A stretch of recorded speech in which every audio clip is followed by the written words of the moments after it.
Welcome to அறுசுவை சங்கமம். இது அறுசுவையும் பல்சுவையும் கலந்த தொகுப்பு. இன்றைக்கி சிம்பிளாக பன்னீர் பிரியாணி எப்படி பண்ணுறதுன்னு பார்க்கலாம். அதுக்கு தேவையான இன்க்ரீடியன்ட்ஸ் என்னென்னா,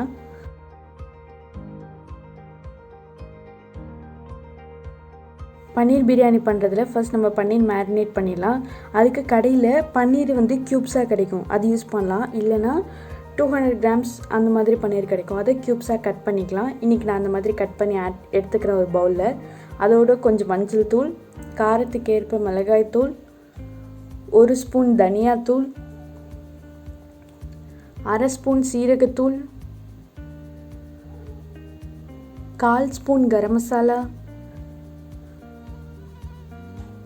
இந்த மேரினேஷனுக்கு தேவையான உப்பு, இதெல்லாம் ஆட் பண்ணிவிட்டு இப்போது 200 கிராம் பன்னீருக்கு நான் ஒரு 1/4 கப் தயிர் எடுத்துக்கிறேன். நீங்கள் பன்னீர் அளவு கூட போடுறீங்க அப்படின்னா அதுக்கேற்ற மாதிரி இந்த மசாலா தூளும் தயிரும் நீங்கள் அதிகப்படுத்திக்கணும். ஸோ இப்போ இது எல்லாத்தையும் நல்லா ஜென்டலாக மிக்ஸ் பண்ணலாம். நம்ம மிக்ஸ் பண்ணும்போது பன்னீர் உடஞ்சிடக்கூடாது.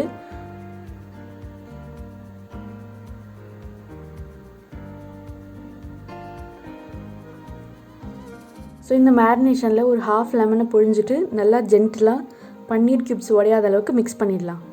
1/2 மணி நேரம் இது அப்படியே ஊறட்டும்.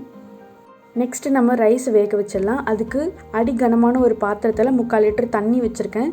நான் 250 கிராம் பாஸ்மதி அரிசிக்கு 3/4 லிட்டர் தண்ணி வச்சுருக்கேன், அது கரெக்டாக இருக்கும். இப்போ தண்ணி நல்லா கொதித்ததும் ஒரு அன்னாசிப்பூ, ஒரு கிராம்பு, கொஞ்சம் ஷாகி ஜீரா இதெல்லாம் ஆட் பண்ணிக்கலாம். ஸோ தண்ணி நல்லா கொதி வந்ததும் நம்ம 20 நிமிஷம் ஊற வச்சுருக்க அரிசியையும் ஆட் பண்ணிக்கலாம்.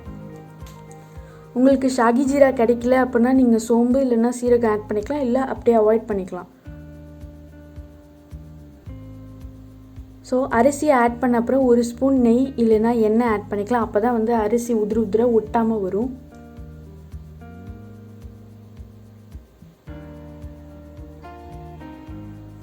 அரிசி நல்லா கொதிச்சுட்டு இருக்கும்போது ஒரு மரக்கரண்டியை பேன் மேலே வச்சிங்கன்னா அந்த தண்ணிலாம் கீழே சிந்தாது.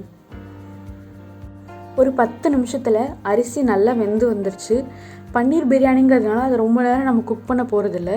ஸோ நல்லா அரிசி வெந்திருந்தால் பரவாயில்ல. ஸோ இன்றைக்கி ஒரு 80% குக் ஆகுற அளவுக்கு வேக வச்சுருக்கேன். இப்போது இதை வடிகட்டி வச்சலாம். ஸோ பன்னீர் ரெடியாக இருக்குது, ரைஸ் ரெடியாக இருக்குது. ஸோ இப்போ எல்லாத்தையும் அசம்பிள் பண்ண ஆரம்பிச்சிடலாம். ஸோ ஒரு நல்ல ஹெவி பாட்டம் பேனை ஹீட் பண்ணிவிட்டு அதில் நெய் இல்லைன்னா எண்ணெய் ஒரு 3 டேபிள் ஸ்பூன் ஆட் பண்ணி அதை ஹீட் பண்ணிக்கலாம். ஸோ இப்போ நெய் நல்லா ஹீட் ஆகிடுச்சு. இந்த ஸ்டேஜில் நம்ம மசாலா ஆட் பண்ணிக்கலாம். ஒரு பிரியாணி இலை, அன்னாசிப்பூ, ஒரு கிராம்பு, கொஞ்சம் ஷாகி ஜீரா, 2 ஏலக்காய், ஒரு துண்டு பட்டை, கொஞ்சம் கல்பாசி இதெல்லாம் ஆட் பண்ணிக்கலாம். இதெல்லாம் நல்லா பொரியட்டும்.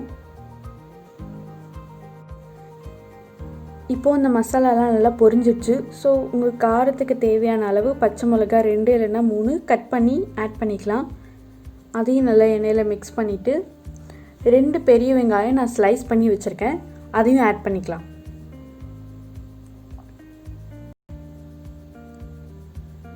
ஸோ வெங்காயம் நல்லா பொன்னிறம் ஆகிற வரைக்கும் நம்ம வதக்கிக்கலாம்.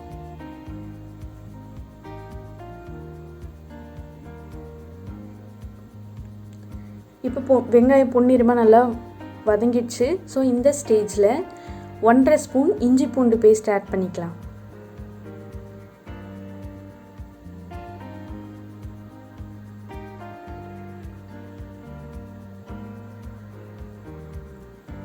இப்போ இஞ்சி பூண்டு பேஸ்ட் பச்சை வாசனை போகிற அளவுக்கு வதக்கிக்கலாம். இதில் தக்காளி, புதினா, கொத்தமல்லி அது எதுவுமே கிடையாது. ஸோ இது மட்டும்தான், சிம்பிளாக தான் பண்ணுறோம் இன்றைக்கி. ஸோ இப்போ வெங்காயம், இஞ்சி பூண்டு பேஸ்ட்லாம் நல்லா குக் ஆனதுக்கப்புறம் நம்ம ஊற வச்சுருக்கிற பன்னீர் மேரினேஷனை இதில் ஆட் பண்ணிடலாம். ஸோ பொறுமையாக ஆட் பண்ணுங்கள். நீங்கள் வேகமாக கரண்டியால் மொத்தமாக ஆட் பண்ணிங்கன்னா பன்னீர் உடையறதுக்கு வாய்ப்பு இருக்குது. ஸோ பொறுமையாக கொஞ்சம் கொஞ்சமாக ஆட் பண்ணுங்கள்.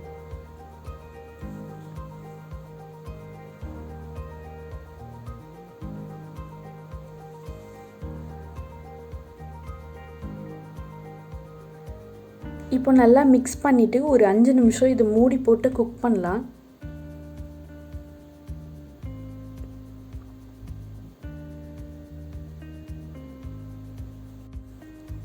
அஞ்சு நிமிஷத்துக்கு அப்புறம் பன்னீர் நல்லா குக் ஆகிட்டு நம்ம ஆட் பண்ண கீ எல்லாம் ஊஸ் அவுட் ஆகிடுச்சு. ஸோ இந்த ஸ்டேஜில் தேவையான சால்ட் ஆட் பண்ணிக்கலாம். நம்ம ஆல்ரெடி பன்னீருக்கு சால்ட் ஆட் பண்ணியிருக்கோம். ஸோ இப்போ ரைஸுக்கு தேவையான சால்ட் மட்டும் ஆட் பண்ணிக்கலாம்.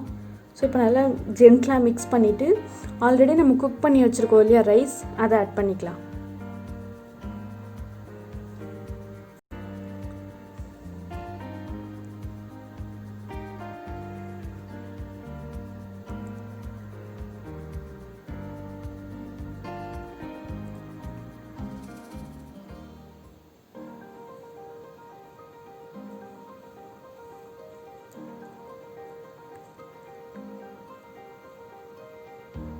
ஸோ ரைஸ் எல்லாம் ஆட் பண்ணதுக்கப்புறம் நல்லா லெவல் பண்ணிவிட்டு ஒரு 2 டேபிள் ஸ்பூன் நெய் இல்லைன்னா எண்ணெய் ஆட் பண்ணிக்கலாம். ஏன்னா அது அடியில் ஒட்டக்கூடாது அப்படிங்கிறதுனால சைட்ஸ்லையும் மேலேயும் ஆட் பண்ணிக்கலாம். அண்ட் கார்னிஷிங்க்கு புதினா, கொத்தமல்லி எது வேணாலும் ஆட் பண்ணிக்கலாம். இன்றைக்கி நான் 1 ஸ்பூன் கஸ்தூரி மெத்தியை சும்மா கையில் க்ரஷ் பண்ணிவிட்டு அதை ஆட் பண்ணிக்கிறேன். ஸோ இப்போ ஒரு லிட்டு போட்டு க்ளோஸ் பண்ணிடலாம்.